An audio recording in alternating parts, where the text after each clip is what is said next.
today we're diving into a pivotal moment in geopolitics. It's one of those classic situations, a story about a military alliance growing, bringing in three former Soviet republics, and the incredibly sharp warning that followed from Russia. So let's get right into it. And really, this question is what it's all about. It's the core of the whole issue. So as we go through this, keep this in the back of your mind. If a country joins a defensive alliance to feel safe, how can its neighbor look at that exact same move and see it as a direct threat? All right, so to really unpack that dilemma, we have to start at the beginning. We need to look at the first move on the chessboard, which was a really decisive step taken by NATO. So, the event that kicked all of this off was another round of NATO expansion.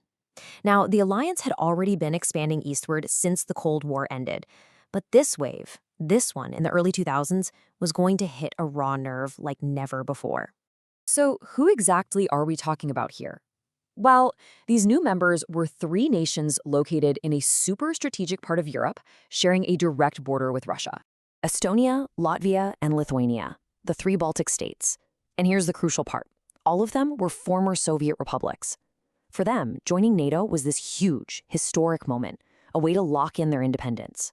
But for Russia, it looked like a Western military alliance was setting up shop right on its doorstep.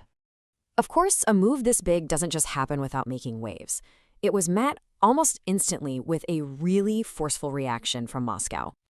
And let's be clear, this reaction was not subtle. Moscow's official position was straight to the point. They were strongly and unambiguously against NATO's decision. No gray area here. This really boils the whole situation down, doesn't it? On one side, you have NATO, which saw this as a natural defensive expansion. And on the other, you have Russia, perceiving that exact same action as hostile. It's a perfect picture of that security dilemma playing out in the real world. But this wasn't just some vague diplomatic grumbling. Oh no, the opposition was about to get very, very specific, and it was going to come from the top. So that general opposition, it quickly escalated into a formal, direct, and very public warning. And here it is, the statement that changed the tone of everything, coming from Vladimir Putin himself. NATO expansion is a serious provocation. Now let's just pause on that word. He didn't say it was a concern or a disagreement. He chose the word provocation. And in the world of diplomacy, words like that, well, they are chosen very carefully. So what does that word actually signal? A provocation isn't just something you don't like. It's an action you believe was done on purpose to make you angry. By using that specific word, the Kremlin was basically accusing NATO of deliberately poking the bear. It just perfectly sums up the massive gap in how this one event was seen by both sides. And that brings us right back to where we started. For NATO and the Baltics, this was about security, sovereignty, and freedom.